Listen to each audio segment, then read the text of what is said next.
Good morning, YouTube! My voice isn't as scratchy this morning, so that's nice. Happy hump day. What a lark hump day is, right? But I digress. Anyways, like I said, I was going to be up to more stuff in the near future, and I was actually up to more stuff in the near past that I totally forgot about. So a couple weekends ago, we went up to my buddy's cottage to open it, which is our annual boys' weekend spring trip, and we watched a few movies there that I've watched a million times over the years, but so I didn't even think about it, but I've never mentioned them on here, so we'll get started on those. The first one, a classic from the mid to late 90s, Austin Powers, International Man of Mystery. Mike Myers' brainchild. The series is unbelievable, and this movie is where it all started. Probably the best in the series. Arguably, the second one is just as good.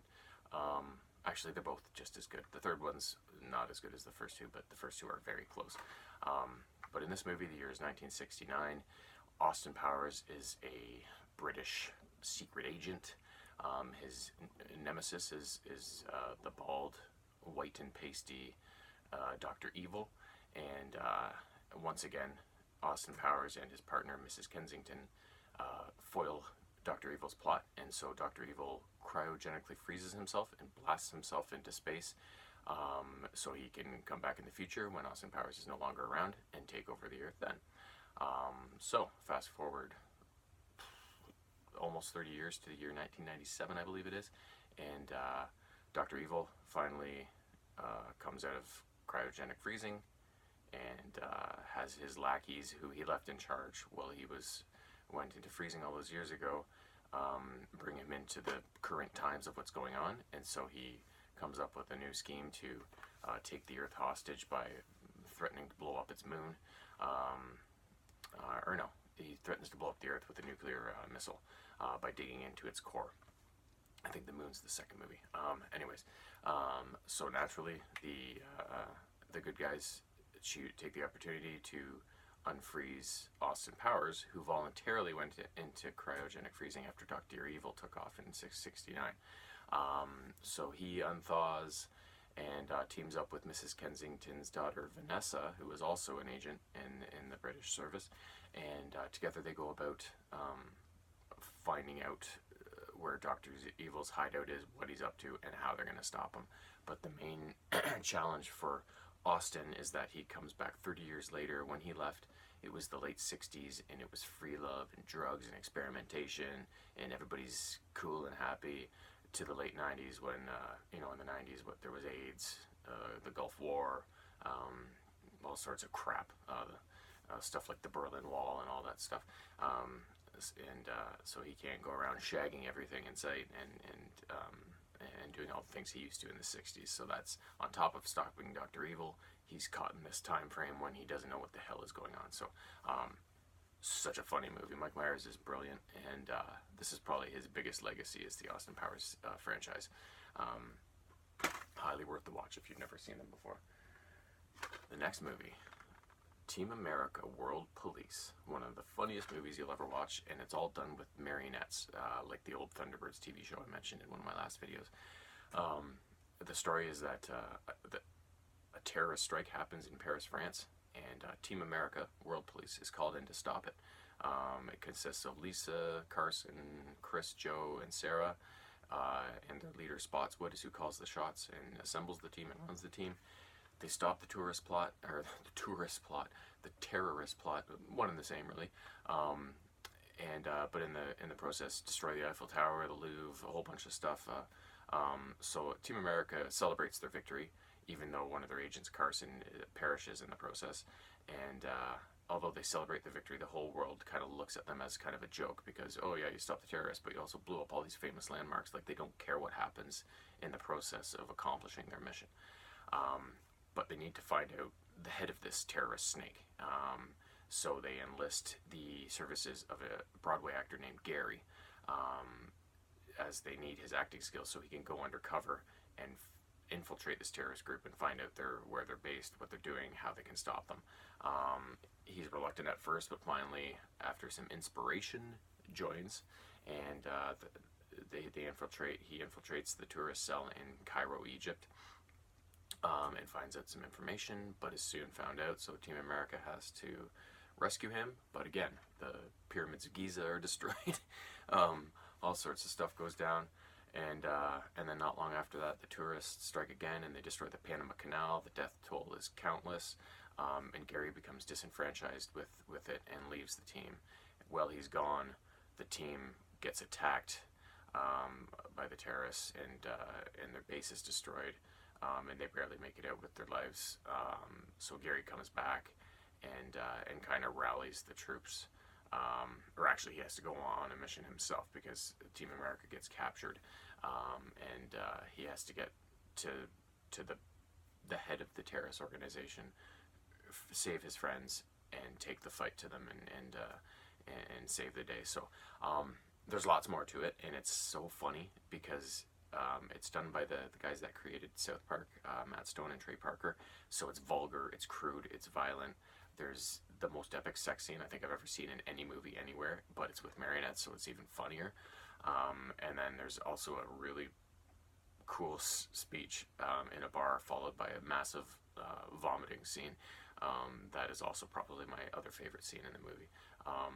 It's not for young audiences, obviously, but if you're an adult and haven't seen this yet, you have to.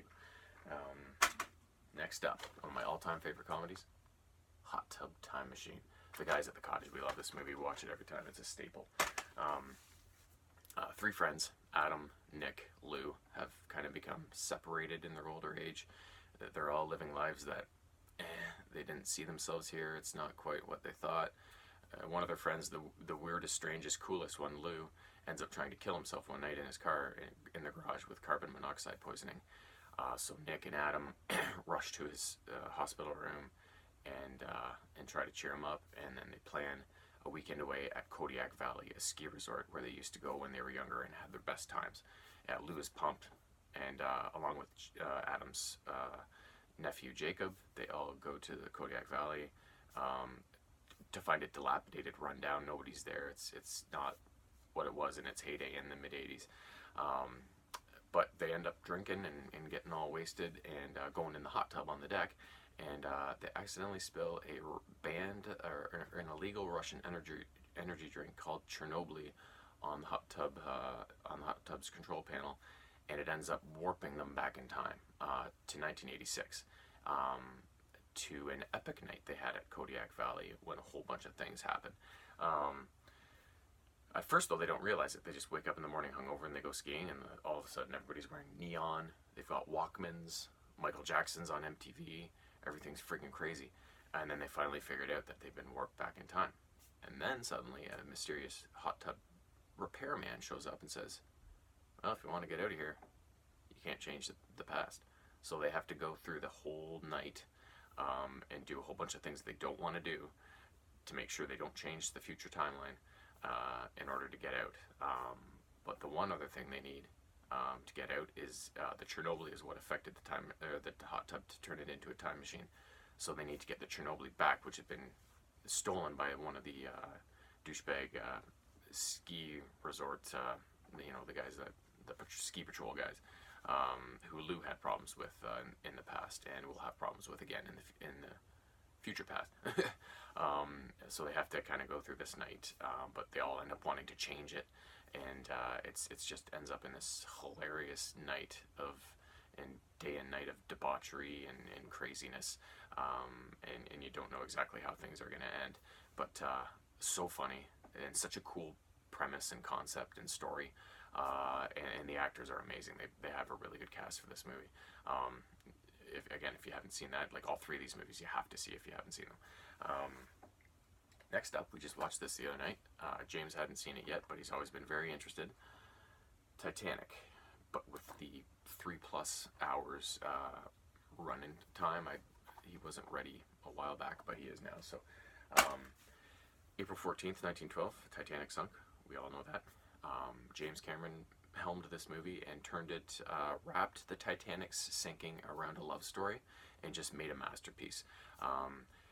It starts off in current times for the time, which was 95 or 96 or something, when a guy named Brock Lovett is leading an expedition on the waters above Titanic and they're exploring the wreck with their submersibles. He's looking for a safe that contains this valuable diamond called the Heart of the Ocean, which is worth a fortune. After many expeditions, he finally finds the safe, brings it up, everybody's celebrating, opens the safe, the Heart of the Ocean's not there. It's televised. An old woman named Rose Calvert sees the telecast and goes, oh. Sees a picture of herself, a drawing that they've recovered from the safe, wearing the Heart of the Ocean. She goes, that's me. So she calls Brock Lovett and says, have you found the Heart of the Ocean yet? So Brock's like, you're my new best friend. He flies her out to the ship that they're basing their operations out of, and then she goes into a big, long story about her experience on the Titanic, how she was, for most it was a ship of dreams, for her it was a slave ship, because her family, her father had blown millions, or not millions back then I guess, but blown their fortune. Their company, their family had ran a company with a really good name, but he'd accrued so many debts, and all they had left was the name. So her mother Ruth was kind of pawning her off in a marriage to this guy named Caledon Hockley, an American, a young American who was set to inherit his family's fortunes. She didn't love Cal. She didn't want to go back to America with him. She didn't want to marry him. So she's kind of on this ship going, oh great, this is the ship that's taking me to my worst nightmare, right? In the meantime, a young man named Jack Dawson is in a poker game just outside the Titanic docks in one of the bars there, and wins passage onto the Titanic. So he goes to the Titanic, back to America. He's an American citizen, and the two meet. Rose and Jack meet, and there's obviously something there between them, although Rose can't really decides she can't act on them based on her situation. But as time goes by and the two keep butting heads, eventually a love connection is made, and she wants to leave with Jack and leave her other life behind, which is fine. But then all of a sudden the ship hits an iceberg, and then you know what happens from there. So the first half is this kind of setup of this love story and this sailing of this unsinkable ship, and then the second half is, okay, it hits the iceberg, now we're going to watch this ship sink, and what's going to happen to our favorite characters. James Cameron did an unbelievable job with this film. I don't know how they filmed such a thing, first to recreate the Titanic in such detail, because they'd made almost a full-size replica of it, and then how they filmed the destruction of it and the sinking of it. It's unbelievable. It took my breath away. It's still one of my favorite movies. I was a Titanic buff as a kid, and still am now, and the whole thing captivates me, the whole story, the whole sinking, the wreck now. It's just unbelievable. So when that movie came out, I was super jacked, and I could watch it any day of the week. It's just one of my all-time favorites. So the last thing, big Disney fan, especially cartoons back in the day, Darkwing Duck, DuckTales, Gummy Bears, Chippendales Rescue Rangers, all those things. One show that aired in that block that I never watched as a kid, Gargoyles. This is the first season set. But I picked it up recently on Amazon and just finished watching this first season, and it's unbelievable. I think the reason I didn't watch it as a kid was because it wasn't that lighthearted kind of adventurous, but also fun cartoons that all those other ones were. It was very dark and serious, and almost filmed like a action drama movie, almost like it's a very different kind of cartoon, and I don't think I was quite into that as a kid, but I am now, and it's unbelievable. The story is that in the year 994 in Scotland, this castle is being raided by Vikings, I believe it is, and as the sun sets, these stone statues, gargoyles, that ring the castle come to life and help repel these invaders. But at the same time, the humans don't trust the gargoyles and their monstrous nature, so the gargoyles are betrayed by the citizens they protected, and most of them are smashed and ultimately killed, but then a small handful of them are cursed by a wizard to remain in their statue form until the castle rises above the clouds. Fast forward 1,000 years to the year 1994, and a billionaire named Xanatos has finally finished purchasing this castle and reconstructing it on the top of his skyscraper, effectively raising the castle above the clouds. As the sun sets after that is accomplished, the gargoyles come to life and set eyes on a world that is so different from what they were used to. that they don't know what to do. They reluctantly end up trusting Xanatos because he seems like he has their best interests in mind, but soon enough they find out no, he's a greedy weirdo who has all these schemes in mind, and the Gargoyles are key behind it. And so then they have to flee and fight Xanatos' forces and remain in hiding, and always are repelling his advances.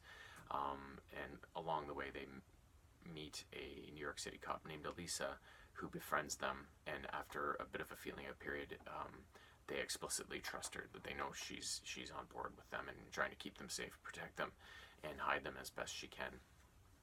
The Gargoyles, there's 6 of them. They're led by their leader Goliath, and then there's also Lexington, Brooklyn, Hudson, and Bronx. They're all named after New York City rivers or streets or landmarks, whatever.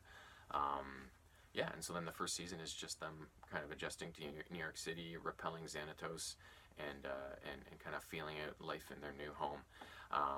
The first season's I think it was only 13 episodes, but the second season's like 50 or something like that, and then there's a short third season as well. So this is only the tip of the iceberg, and I just can't seem to find a cheap Season 2 Volume 1 DVD. They all seem to be fairly pricey, so I hope to eventually be back with Season 2 and 3 eventually, but it could take some time before I can find those episodes for cheaper. So, but anyways, I have rambled on, but I hope I have given you some cool things to watch if you have not seen them before, and I'm sure again I'll be back again with some more stuff in the very near future. Have a good one.